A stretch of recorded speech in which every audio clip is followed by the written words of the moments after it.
This is Minecraft, and this is Minecraft, but if you deleted 99% of everything and threw yourself hundreds of blocks into the sky, also known as Skyblock, Minecraft's most popular challenge. Your goal is simple: try and survive off of limited initial resources and eventually advance through the game using advancements as a form of progression.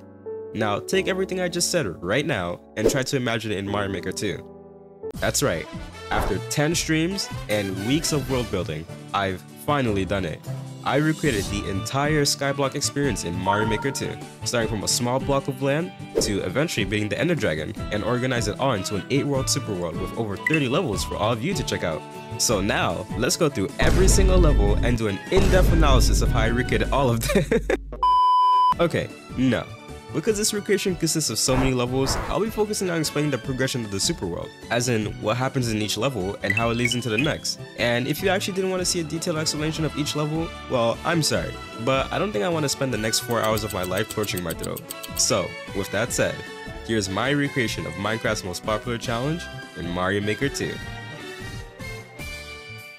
Just like with any Skyblock world, you start off on a small island with one oak tree and a chest. I use vines along with some pals to represent the oak tree. Pals will be the main way of representing oak logs, and also building blocks throughout this super world, so get used to them. As for the chest, I decided to use 2 question mark blocks on tracks that contain the 2 most important items for this stage. Another pal, but more importantly, a mushroom, which represented an apple. And if you know anything about Skyblock, you know apples are one of the most essential items you'll need in order to progress throughout this playthrough. Anyway, your goal here is to just beat the level.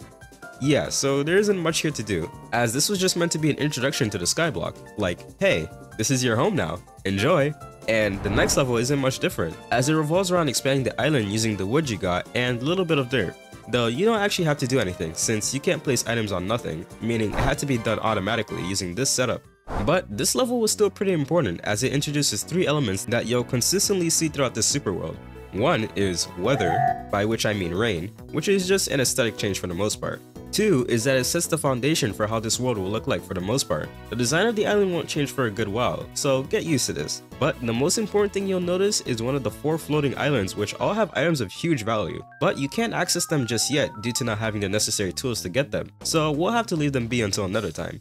Anyway, after expanding the island, you'll be able to make a cobblestone generator, which essentially gets you access to infinite stone for the rest of this playthrough. To do that, you'll need to create a platform and kill 20 skip squeaks. What's important about this level is that rather than getting a mushroom from this pipe, you'll now get a super hammer, which will allow you to break and create blocks. Using this, you'll be able to create a hostile mob farm. The way this level is designed is that it's a giant puzzle in which you can't jump, but just need to kill 1 dry bones coming from this pipe. You'll need to use your knowledge of the builder suit in order to eventually kill it and reach the end. At this point, you've expanded the island, created a cobblestone generator, and a mob farm, which means it's now time to head into the nether and get some more resources. This is what all of World 2 will focus on, nether exploration.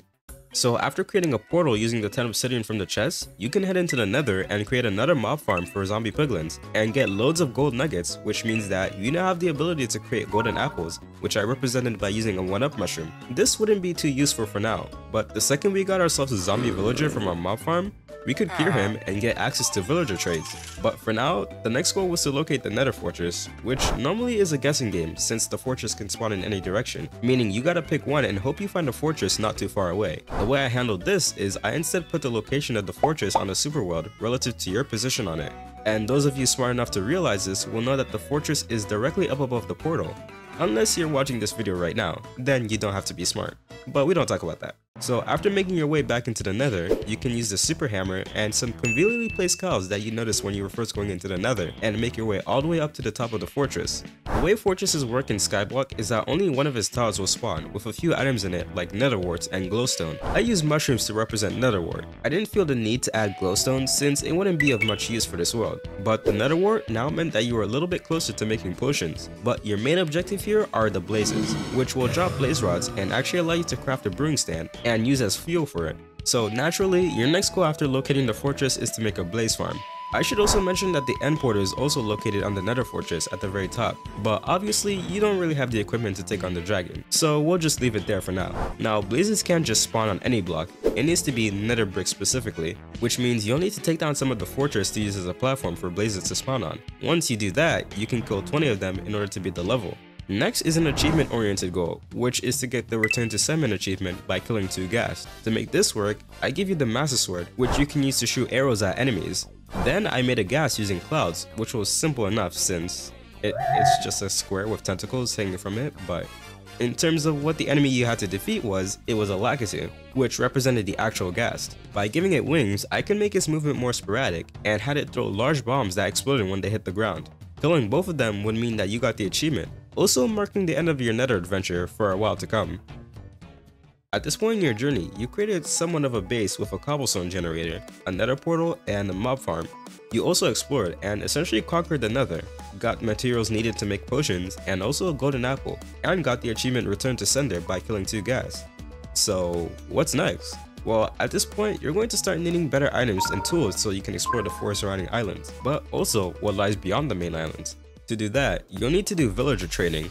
Now, trading with villagers is a pretty hefty task, requiring you to first get at least 2 zombie villagers, turn them into regular villagers using golden apples and potions of weakness, breed the 2 villagers to make more villagers, and eventually create a villager trading hall that will supply you with all your needs. So I made the next world focus entirely on villagers. First was actually getting the zombie villagers. For that, I used dry bones that were trapped in a cell. The way I set this up is that when the level would start, you would be taken to the right immediately using the auto scroll function, until you arrived at this area where the mob farm was. Also, I know you can't see the floor here, but it's just a stone floor, so don't worry about falling off randomly. Come on guys, I'm not that evil. Anyway, your goal here is to bring the dry bones onto this blue lift, then have it fall down into this hole. Then, using the 1-up mushroom, aka golden apple you made earlier, also guide it into that same hole. Doing this will cause the dry bones to undergo the curing process, and revert it into a Koopa Troopa, which represent villagers. Then you need to do that a second time in a different area, since like I said, villager trading requires 2 villagers if you want to make a trading hall. But sounds pretty simple, right? Wrong! There's actually another layer to this that I've been avoiding mentioning. It's called RNG. You see, you're not guaranteed to get a zombie from a mob spawner. Zombie villagers have a 5% chance to spawn under typical conditions, and I wanted to have that same element of randomness in here. So I created an RNG mechanism using this setup. If you don't know how RNG works in Mario Maker 2, it's essentially tied to your inputs, meaning if you start a level and crouch then start running, the behavior of say a Magic Koopa will be completely different than if you started a level then immediately ran. And this is also the case for Koopa clown cars, which will go a random direction when they land on a spike and go out of control. So now, based on your movement while making your way to the mob farm, the clown car will either go to the right and do nothing, or to the left, which will activate an on-off switch and allow the dry bones to be free. Of course, if you don't get it on your first try, you can always take this door and go back to the beginning. Once you cure both villagers though, you'll be able to have them procreate, I guess. You'll have to do this by guiding them into a room where they can make love using these clear pipes. One goes into the right and the other goes into the left. Once you do that, you'll need to leave the area because, come on guys, you gotta have a little privacy for this sort of stuff. Anyways, once you make your way back, there'll be a new Koopa ready to be turned into a working villager. To do this, you'll need to get him into a workstation so that he'll transform into the corresponding one. While designing this part of the world, I wanted to make sure that the job you gave the villager was one that would be useful, which to me meant turning him into an armorer. In Minecraft, these guys provide you with diamond armor, which I believe you can't get from anywhere else other than entities, but that would mean being the ender dragon with leather armor, or something like that, so good luck with that. Anyway, after going through this door, you're taken into a room specifically made for trading. What you need to do here is take the Koopa and launch him up using a seesaw, and what will come down is a green Yoshi, which essentially represents an employed villager, specifically an armorer. But now that you have an armor, that means you can finally start getting some better gear. Stuff like spiny helmets, a super bow, or even No, where's my emerald? Oh my, guess we gotta go get some emeralds first. No problem though, all you gotta do is make a fletching villager and trade some of the wood you got from emeralds, which I used 10 coins to represent. So after doing that, you can head back to the armorer and trade in these 10 coins for a spiny helmet. Why a spiny helmet and not the other items? Because I forced you to. Okay, there is an actual reason. You see, for the longest time, I've been teasing the player with all these islands that you couldn't get to, unless you somehow found a way to cheese it, but we don't talk about that. Mainly because of these hidden blocks that were in the way, and there wasn't really anything you could do to destroy them. But now, with your improved gear, you'll be able to destroy those blocks and collect whatever item is on each island. So I'm pretty sure you can guess what World 4 is going to be about. That's right, it's time to do some exploring. The first island to explore is the one that's been closest to the base for the longest time, the Snow Island. After grabbing your Smallant and destroying the blocks beneath it, you'll be able to get the P-switch that lies on it. Think of the P-switch as a sapling. This means you'll be able to grow and have renewable P-switches at all times. While this doesn't really sound crazy, this will become a pretty important factor later on, so don't write it off as nothing just yet. The next island you'll want to explore is the Mushroom Island. Most people probably won't know about this island unless they decide to send it. But to get there, you'll need to go above the villager trading hall and use the P-switch that you got earlier and use it to create a path down to the island. The P-switch will also turn the blocks into coins, allowing you to get the SMB2 mushroom, which just represents the literal mushroom you get from the island typically. To make your way back, you'll need to use the low gravity to jump onto these clouds. Speaking of low gravity, I should probably mention the whole night theme appearing. Essentially, some of the levels will use the night sky theme to represent how it's night, obviously. This will allow enemies to spawn, specifically Goombas, which represented spiders, Dry Bones, which represented skeletons, and Boos, which represented death. Yeah, let's go with that. All this did was just occasionally add to the level difficulty, but it also made it feel more like Skyblock, so I felt like it was a necessary inclusion, like with the rain. Moving past that though, the next island you needed to explore was the desert one, located far beyond the Mushroom Island. But in order to reach the desert island, you'll need to build a path, and once again, use your Smallant to break the blocks protecting it. The island is made entirely out of donut blocks, because if you go to the desert island in the Skyblock world and decide to break one of the sand blocks, well...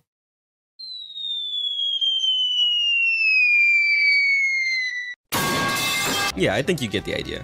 Anyway, what this island has is a spring, which acted as a sapling for the cactus growing on the island, even though that's not how cactuses work, but you get the idea. I should also mention that once you take a sapling from an island, it'll then start to decay, so eventually, all the islands will be gone.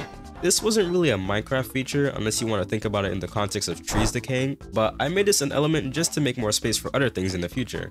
But after getting the spring from the desert island, there's only one more destination left, and it's kind of a weird one. See, every island had a unique theme. One was a snow/ice island, another was a mushroom themed island, and we even had a desert island. But when I looked through the Minecraft wiki to see what the fourth island would be, I couldn't find anything as unique. They were essentially just a variation of oak in some fashion, whether it was dark oak, birch, or spruce. So I decided to get a little creative and came up with the Flower Island. Which, correct me if I'm wrong, but flower types might be one of the harder items to acquire in Skyblock. Maybe you can get them through wandering traders, but I honestly can't remember. Hey, so this is future me, and turns out flower types aren't actually that rare, because you can just bone meal the grass. And it seems that they also just spawn naturally on islands, and I guess I just never noticed that. Which means the Flower Island is also kinda useless, but we don't talk about that. Anyway, back to the video. So I went with that. This would be the island that always appeared off to the side when you went through a door to beat the level. So after traveling all the way there, you could get a fire flower. This wouldn't really add much to the world as a whole, but it's nice to have. Getting that fire flower did now mean that you had visited all the islands, which was great because now you had way more resources to work with. Springs, P-switches, fire flowers, and more. This is cool and all, but there's a problem here. There's too much stuff and not enough space for all of that stuff, and that needs to change, which means it's time to take a break from the exploring, the achievement hunting, the monster fighting, and make the island bigger, better. Here's the plan. You'll need to make a house to put stuff like your Smallant, power-ups, and treasures that you got from your adventures. To make that house, you'll need space. To get that, you'll need to move some stuff around, starting with terraformation. The trees that have been growing in this area have been taking up space, so you'll need to move them to a different area specifically made for them. You can do this by getting a sapling from the other trees and bringing them to this area. Okay, so I know this looks like a bunch of jumbled mess times 3, but this is meant to be dirt. By putting whatever item you want in the ground like this, you'll be planting it so that it can grow into a tree again. There's 3 spots you can plant the items in, one for the POW, another for the spring, and one more for the P-switch. This will free up some space that you'll need to build the house with. Next are the nether portals. These guys are in pretty random spots, so they'll be moved to a different area just above the villager trading hall. By using a spiny Smallant to break apart the portal, you can get the key that powers it and use it for the new portals over here. And now, with those gone, you can move on to the final step. Towards the beginning of the video, I said that the design of the island wouldn't change for a good while, but it's time for things to change. The last thing that needed to be done is break these blocks to make space for the house that will be built. It's probably the easiest step since you just need to break the brick blocks using the super hammer. Once that's finished, you'll finally have enough space to build a house. To do this, you'll need to use the pals and put them in these empty spaces marked by these P-switch blocks. Once you fill out all the spaces, you'll need to hit a P-switch that will destroy the pals in those spaces. If enough pals were destroyed, this launcher down here will begin shooting Galoombas that will allow you to beat the level. Now, making this house doesn't require every single space to be filled in, reason being that this setup relies on entity limit manipulation, and I had trouble coming up with a setup that required all the pals to be used for the launcher to shoot. Eventually, I realized that building the setup wasn't needed because one element I wanted this super world to have was doing things your own way. If you want to skip the tedious process of building the entire house, then that was that. But if you wanted to have the satisfaction of completing the house, then that was also an option. I might have a little more respect for you, but we don't talk about that. In the end, I left it as is. Now, this doesn't mean that I'll mention the minimum amount of pals you'll need to use. I can't be that nice after all. And that effectively ended what I call the renovation world. Everything was organized and you had a house to yourself with the essentials that you needed. So, what's next? This is only world 6 of 8 after all, and this is where I began to struggle thinking of ideas. At this point, most Skyblock players would probably begin focusing on making automatic farms for essentially everything they could, but obviously that isn't quite possible in this game. So I decided to watch the YouTuber from whom I had been getting information about Skyblock by watching his playthrough, and I noticed that at one point he decides to explore both an ocean monument and woodland mansion. Suddenly, I knew what I wanted to work on next. How convenient.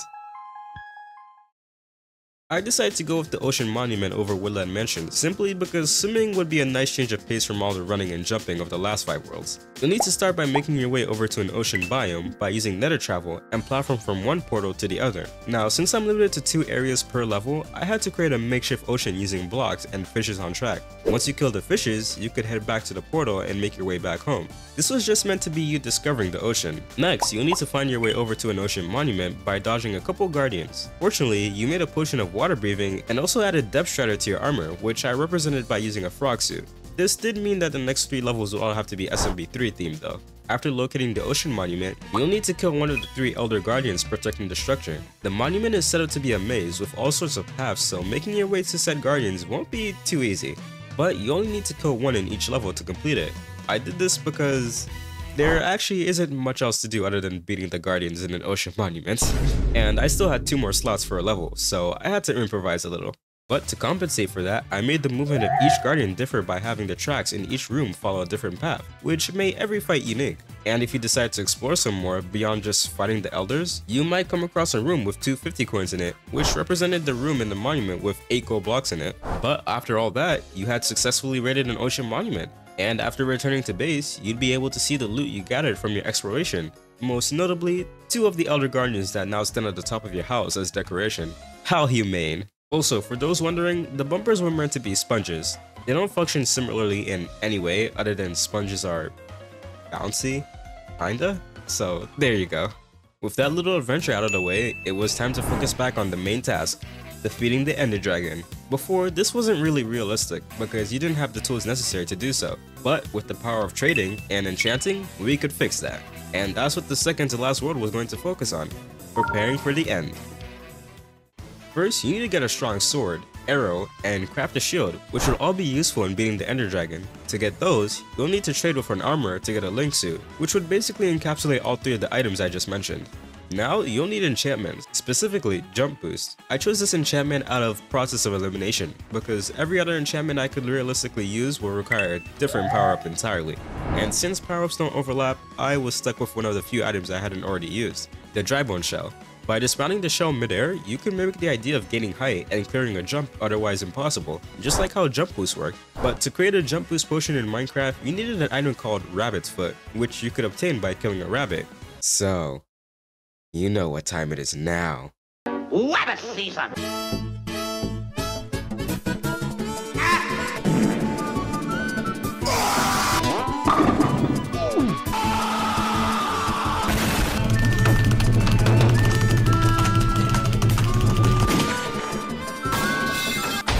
So after mercilessly killing multiple paratroopers for your own selfish desires, you now had the most important element to make your jump boost potion. So by dumping this paratrooper into a makeshift waterhole, you could then obtain the jump boost potion, aka Drybone Shell. With this, the link suit, and shell mitts, you were finally able to take on the Ender Dragon, and all that was left now was to head into the end dimension by taking the pipe at the top of the Nether Fortress. Once through the pipe, you'll land on a small island in the sky from which you'll have to jump down from to get onto the main island. You won't immediately encounter the dragon here, as your first goal here is to get rid of all the Endermen. I represented those guys through Monty moles that were stacked on top of each other, and since Endermen are 4 blocks tall, I put up to 4 of them. Some would chase you similarly to how angry Endermen do, while others remain idle and attack you with wrenches to represent passive Endermen. This was simply meant to introduce you to the end dimension, as the real fight would take place in the final world. But now, it's time to take on the Ender Dragon for real. To understand the way I structured this fight, I'll first explain how the actual Ender Dragon fight works. The first thing you need to do is typically break down these items called End Crystals by climbing the towers they reside on. Doing this will keep the Ender Dragon from healing any damage it's taken. Eventually, it'll begin to perch at the center of the island, for some reason. But this will be your chance to do as much damage to it before it flies off again. Of course, you can still hit it with arrows, but good luck with that. But that's the gist of it. So how does my fight work?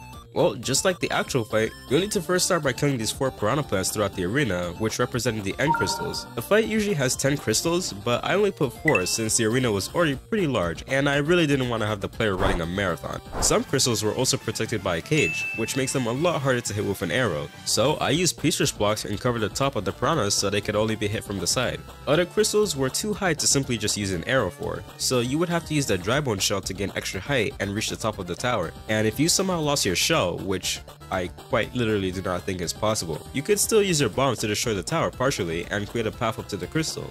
Now, once you destroyed all 4 towers, the dragon would finally come down. And who did I use as the dragon?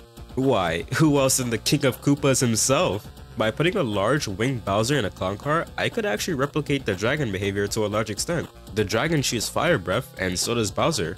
The dragon knocks you back, and the clown car just does that. Anyway, once you finally slay Bowser, you'll be awarded a key to unlock the door out of the end dimension, just like with the portal that opens up once you defeat the Ender Dragon. And that's it. Or is it? After defeating the dragon, you'll have 2 options. One follows the continuation of the end and lets you take a door to the outer end islands. This is an area thousands of blocks beyond the main island, and if you explore it enough, you'll find end cities and end city ships, which will allow you to get the final item in this playthrough, the Elytra, an item that allows you to fly through the sky at high speeds. I use the Super Acorn as a representation of that, since both of them have the trait of gradually making you lose altitude the longer you fly. But with it, you'll be able to fly to the main island and make your way back home, to base. So what about the other level? Well, this is an optional secondary fight against the Wither. I didn't actually plan on including this fight originally, but while streaming, my chat kept insisting on me having the fight, so I gave in and decided to make it an optional second fight. I hope you guys are happy, alright? Of course, since it's optional, I made the fight a lot tougher than the Ender Dragon fight. I also based it off of the Minecraft Bedrock Wither, and not the Java one. If you play Bedrock Edition, you'll know what that means. But after that, the only thing left to do is head back home. And after flying through the world one final time with your Super Acorn, you can reach the end of the end.